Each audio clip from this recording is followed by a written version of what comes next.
festival Oumamiam est organisé par Ferment et la Altropisme.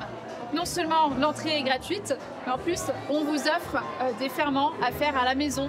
Du kombucha, du kéfir, de quoi faire des yaourts à la maison et du pain au levain aussi.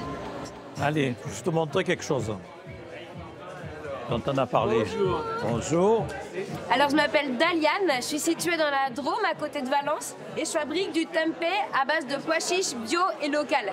Dans mon esprit, c'était surtout avec les graines de soja. Oui, tout à fait. Mais tu m'as dit tout à l'heure que toutes les légumineuses pouvaient être transformées en tempeh. Oui, il y en a qui marchent plus ou moins bien, exactement, mais en effet, avec la majorité des légumineuses, on peut fabriquer du tempeh.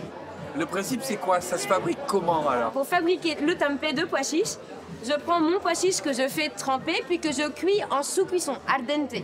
Ensuite, je l'ensemence avec un champignon, un tempeh starter. Et ensuite, tu as tout le pénicillium qui va rentrer à l'intérieur pour remplir tous les trous de l'espace qui reste du pois chiche. Et ça va devenir voilà, un pain comme un steak végétal et tenir le pois chiche en faire un seul bloc.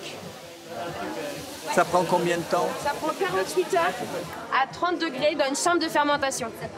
Et donc ça, c'est un produit qui est très riche en probiotiques, en protéines et en vitamines. Moi, j'ai l'impression de goûter des pois chiches aux champignons. On a la chance en France d'avoir une productrice qui est juste derrière vous. Madame Ferment, elle est également dans la Drôme, dans ma région. C'est un produit qui vient d'Indonésie, donc il y a beaucoup d'imports d'Indonésie de ce type de ferment. Mais c'est vrai qu'en France, à ma connaissance, pour le moment, je suis la seule qui propose ce genre de produit. Sur le plan national, vous avez beaucoup de demandes en ferment de tempeh?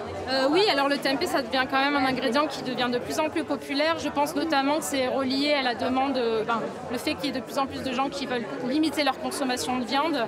Donc le tempeh, c'est vraiment un substitut de choix par rapport à ça, parce que c'est très riche en protéines végétales et c'est aussi un ingrédient qui va être beaucoup plus goûtu que le tofu, qui a un petit peu une mauvaise réputation par rapport à ça. Il nous restait à rencontrer le Marseillais de l'étape. Renoir Gilbert est un cuisinier itinérant, très suivi sur les réseaux sociaux qui lui permettent d'en vivre. Végétarien au départ, son métier dans la restauration l'a amené à travailler les viandes et la charcuterie. Il a eu l'idée d'appliquer les techniques de salaison aux légumes pour créer un nouvel atelier de charcuterie végétale à Véracine. On s'inspire des techniques d'affinage sur un produit carné ou sur un fromage pour l'appliquer à des légumes. Et donc, ce qui donne des résultats assez surprenants. On est sur du coup, des très bons légumes affinés. Alors, nutritivement, du coup, on est sur un produit qui ressemble à une charcuterie, qui est une charcuterie avec de la fibre et avec des propriétés digestives qui sont liées aux champignons qui est autour. Et des enzymes en fait, qui vont aider à la digestion. On propose de la courge musquée, de la betterave et du céleri rave. Effectivement, c'est confit.